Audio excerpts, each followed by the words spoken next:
अस्सलामुअलैकुम, I am हारून। जैसा कि हमने लास्ट लेक्चर में डिस्कस किया था कि सिंपल हार्मोनिक मोशन होता क्या है, सिंपल हार्मोनिक मोशन की डेफिनेशन क्या है, इसका फार्मूला क्या है। ठीक है, इसको मज़ीद एक्सप्लेन करने के लिए, इसको मज़ीद समझने के लिए आज हम इसकी टाइप्स, इसकी एग्जांपल्स को पढ़ेंगे, जिससे हमें मज़ीद पता चल जाएगा कि सिंपल हार्मोनिक मोशन एग्जैक्टली क्या चीज़ है। ठीक है, तो इसकी समझने के लिए हमारे पास जो बुक है, बुक में 3 एग्जांपल्स दी गई हैं, लेकिन उनमें से जो आज हम करेंगे, लेक्चर में अपने डिस्कस करेंगे, वो है हमारे पास mass spring system, motion of a mass spring system. ठीक है, तो हमारे पास क्या है, मास स्प्रिंग सिस्टम क्या है कि हमारे पास, जैसे कि नाम से ही पता चल रहा है कि हमारे पास एक स्प्रिंग है जिसके साथ एक बॉडी है। ठीक है, बॉडी और बॉडी जो है स्प्रिंग के साथ अटैच है, और उसकी मोशन को क्या कहते हैं हम, मास spring system, motion of a mass spring system. हम इसको देख लेते हैं कि हमारे पास एक स्प्रिंग है, स्प्रिंग की जो एक साइड है वो एक फिक्स्ड पॉइंट के साथ अटैच है, और जो दूसरी साइड है, वो है क्या है, वो एक बॉडी के साथ अटैच है जिसका मास है m। अब हम अगर देखें तो हमारे पास एक स्प्रिंग है, जिसको हम, ये स्प्रिंग है, ठीक है, ये स्प्रिंग है, इसका एक पॉइंट जो है वो इस बॉडी के साथ है अटैच है जिसका मास है m, और एक पॉइंट जो है वो एक फिक्स्ड पॉइंट के साथ अटैच है। तो अगर हम देखें तो इस, ये अभी जो जो भी रेस्ट पर है ना, बॉडी जो रेस्ट पर है, इसके इस पॉइंट को क्या कहते हैं, मीन पोजीशन। ठीक है, ये पॉइंट क्या है इसका, मीन पोजीशन। ठीक है, जब हम इसको लेफ्ट साइड पर, सॉरी, जब हम इसको राइट साइड पर मूव करवाते हैं एक फोर्स लगाकर, जब हम इसको इस साइड पर मूव करवाएंगे फोर्स लगाकर, ठीक है, तो ये क्या हो जाएगा, इसका डिस्टेंस क्या हो जाएगा, पहले बॉडी थी यहाँ पे, ठीक है, जब हमने इस पर फोर्स लगाई, फोर्स लगाने के बाद बॉडी हमारे पास क्या आ गई, इस पोजीशन पर आ गई। ठीक है, इसका मास m है, इस पोजीशन पर आ गई। ये था हमारा मीन पोजीशन। ठीक है, मीन पोजीशन से यहाँ तक का फासला हमारे पास क्या आ गया, x। मेन पोजीशन से उस बॉडी तक का फासला हमारे पास क्या आ गया, x। हमने, इसका मतलब हुआ कि हमने इस बॉडी को मेन पोजीशन से डिस्टेंस x तक मूव करवाया। ठीक है, अब x तक मूव करवाया तो इसका क्या डिस्टेंस हो गया, x। इसी तरह जब हम इस बॉडी को पीछे की तरफ खींचेंगे फोर्स लगाकर, ठीक है, जब हम इस बॉडी को पीछे की तरफ खींचेंगे फोर्स लगाकर, ठीक है, तो क्या होगा, ये स्प्रिंग जो है छोटा हो जाएगा। ठीक है, ये हमारे पास स्प्रिंग क्या हुआ, स्प्रिंग छोटा हो गया। इसका डिस्टेंस जो था, ये मेन पोजीशन हमारी इधर थी, ठीक है, मेन पोजीशन से इसका फासला कितना बन गया, x। मेन पोजीशन इसका फासला कितना बन गया, x बन गया। तो ये हमारे पास मास स्प्रिंग सिस्टम है कि अगर एक बॉडी हमारी मेन पोजीशन पर मौजूद है, अगर हम उस पर फोर्स लगाकर उसको लेफ्ट राइट साइड पर लेकर जाएंगे तो वो वापस क्या करेगी, मेन पोजीशन की तरफ मूव करेगी। मेन पोजीशन पर मूव करने के बाद क्या करेगी, ये मजीद आगे की तरफ मूव कर जाएगी। आगे की तरफ मूव करने के बाद जब ये डिस्टेंस x तक पहुंच जाएगी तो ये क्या करेगी, जब डिस्टेंस x तक आएगी तो ये बॉडी जो है वापस क्या करेगी, मेन पोजीशन की तरफ मूव कर जाएगी। ये बॉडी इसी तरह अपनी मेन पोजीशन के इर्द गिर्द मूव करती रह जाएगी, तो क्या हो जाएगा कि ये अपना बार बार एक मेन पोजीशन के इर्द गिर्द मूव करेगी, तो क्या हो जाएगा, हमारे पास मास स्प्रिंग सिस्टम बन जाएगा। जैसा कि हमारे पास एक हुक्स लॉ है, ठीक है, अगर हम हुक्स लॉ को देखें तो उसमें क्या है कि जो फोर्स है वो डिस्प्लेसमेंट के डायरेक्टली प्रोपोर्शनल है। ठीक है, अभी क्या है हमारे पास, मास हुक्स लॉ हमारे पास क्या था, हमारे पास हुक्स लॉ है कि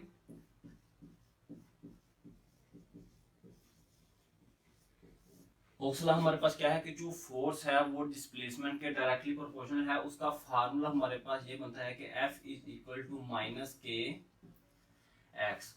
अगर अब हम गौर करें, हमारे पास ये जो है, ये फोर्स है जो कि यहाँ पर लग रही है। जब बॉडी एक्स डिस्प्लेसमेंट पर गई है, एक्स डिस्प्लेसमेंट पर जाने के बाद इस स्प्रिंग में क्या हुई, एक फोर्स रिस्टोर हो गई, जिसकी पोजीशन हमेशा किसकी तरफ होती है, मेन पोजीशन की तरफ होती है।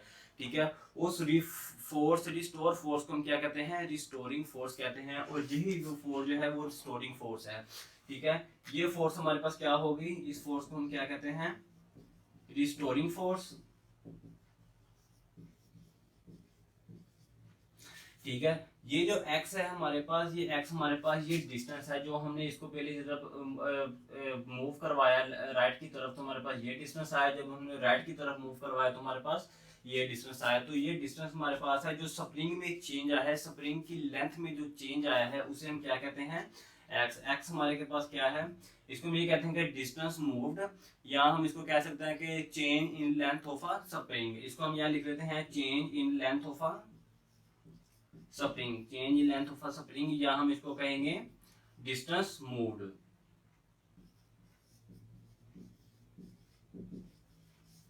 ठीक है, अब हमारे गौर करें, हमारे पास ये के की वैल्यू है। के हमारे पास क्या है, के हमारे पास है एक कांस्टेंट जिसको हम कहते हैं प्रोपोर्शनैलिटी कांस्टेंट। और के जो हमारे पास क्या होता है कि के हमारे पास किसी भी बॉडी, किसी भी स्प्रिंग की, कोई हमारे पास स्प्रिंग है तो के हमें क्या शो करता है कि उस स्प्रिंग वो कितना सख्त है या कितना लचकदार है। अगर स्प्रिंग ज्यादा सख्त होगा तो क्या होगा, हमारे पास के की वैल्यू ज्यादा आएगी। अगर स्प्रिंग हमारे पास लचकदार होगा तो हमारे पास के की वैल्यू कम आएगी। मतलब कि हमारे पास जो के है, हमारा स्प्रिंग के है, स्प्रिंग की सख्ती जो है वो क्या करती है, के को शो करती है। के हमारे पास क्या है, ये हमारे पास स्टिफनेस है किसी भी स्प्रिंग की, स्टिफनेस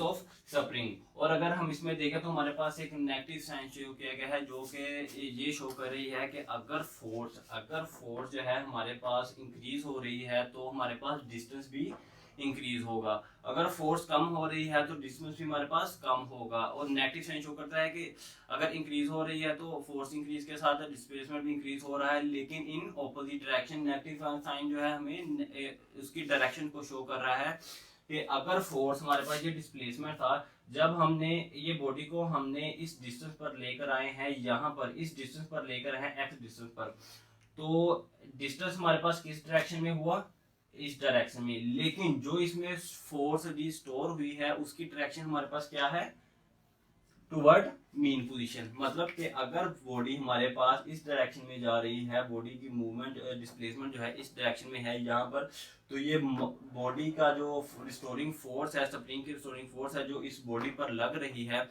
वो क्या है, टुवर्ड मीन पोजीशन। इसी तरह अगर हम इस एग्जांपल इधर देख लें तो हमारे पास ये डिस्प्लेसमेंट इस डायरेक्शन में है। ठीक है, ये डिस्प्लेसमेंट क्या है, इस डायरेक्शन में है। जब डिस्प्लेसमेंट इस डायरेक्शन में हुआ है तो ये बॉडी जो है इसमें यहाँ जो मूवमेंट है, जो स्प्रिंग जो बॉडी पर फोर्स लगा रहा है वो किधर है, टुवर्ड मीन पोजीशन। क्योंकि हमने कहा था कि ऑसिलेशन मोशन में या वाइब्रेटरी मोशन में जो बॉडी है उसकी डायरेक्शन, उस पर जो फोर्स लगती है, बॉडी के ऊपर जो फोर्स लगती है वो किस डायरेक्शन में हमेशा होती है, टुवर्ड मीन पोजीशन। तो ये क्या हो गया, टुवर्ड मीन पोजीशन हमारे पास आ गया। तो क्या हो गया, ये हमारा नेगेटिव साइन शो कर रहा है कि अगर फोर्स हमारे पास इंक्रीज हो रही है, एक्स भी इंक्रीज हो रहा है, लेकिन इनके डायरेक्शन जो है हमेशा ऑपोजिट डायरेक्शन में होगी। तो ये हमारे पास हुक्स लॉ है। ठीक है, इसका फार्मूला ये है। तो जैसे कि हमने इधर पढ़ा हुक्स लॉ को, हुक्स लॉ हमारे पास क्या है, F equal to minus K x. तो अगर हम देखें तो हमारे पास एक और चीज़ है, हमारे पास न्यूटन सेकंड लॉ है जो कि फोर्स को एक्सप्लेन करता है, एक्सेलरेशन को एक्सप्लेन करता है। हमारे पास न्यूटन सेकंड लॉ क्या है कि हमारे पास एक्सेलरेशन अगर इंक्रीज हो रहा है तो वो फोर्स भी इंक्रीज होगी। मतलब कि एक्सेलरेशन जो है वो डायरेक्टली प्रोपोर्शनल है फोर्स के और इनवर्सली प्रोपोर्शनल है मास के। हम इधर देखें तो हमारे पास क्या है, न्यूटन सेकंड लॉ।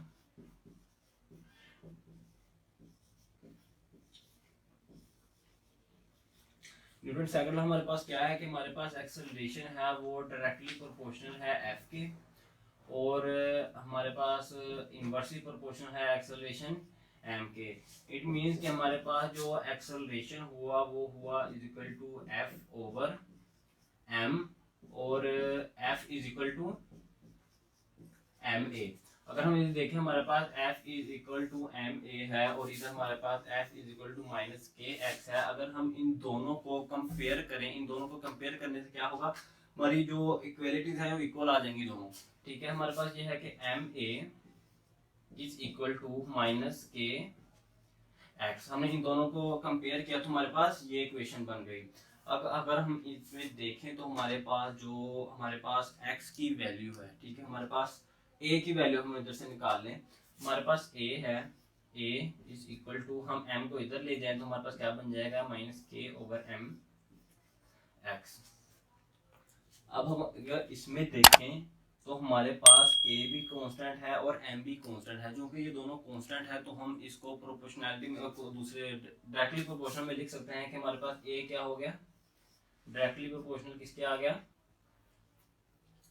x के।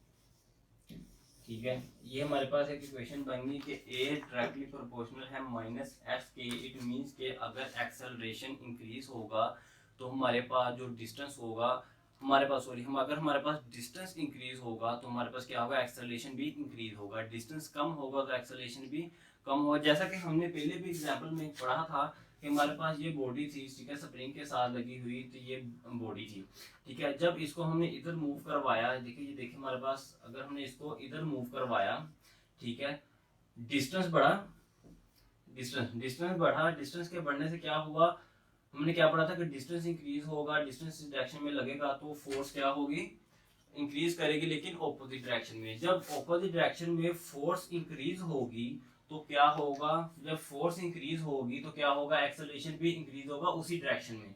फोर्स अगर इधर इंक्रीज हो रही है तो एक्सेलरेशन भी इधर ही इंक्रीज होगा। मतलब कि अगर डिस्टेंस हमने इतना कवर किया तो हमारे पास एक्सेलरेशन इंक्रीज हुआ, फोर्स इंक्रीज हुआ इन ऑपोजिट डायरेक्शन, जो कि हमारे इस इक्वेशन को प्रूव कर रहा है। तो क्या हुआ कि हमारे पास क्या हुआ, हमारे पास क्या, अगर ऑसिलेशन ही हमारे पास क्या है, सिंपल हार्मोनिक मोशन कि अगर हम एक बॉडी है अगर उसको हम मूव करवाएं, वाइब्रेटरी मोशन की स्पेसिफिक काइंड है, ठीक है, वो अपनी मेन पोजीशन के इर्द गिर्द मूव करता रहता है। जिस तरह से मूव किया कि हमारा ये हमारे इस मेन पोजीशन के इर्द गिर्द मूव करता रहा, ठीक है, तो इस मोशन को हम क्या कहेंगे, सिंपल हार्मोनिक मोशन। तो ये थी हमारी पहली एग्जांपल, पहली टाइप जो इसने हमें डिस्क्राइब किया कि सिंपल हार्मोनिक मोशन को डिस्क्राइब किया कि सिंपल हार्मोनिक मोशन होता क्या है।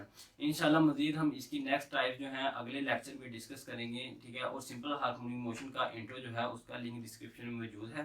तो अगर आज के लेक्चर में आपको किसी किस्म की मुश्किल हो तो आप हमसे कमेंट सेक्शन में पूछ सकते हैं। अल्लाह हाफिज़।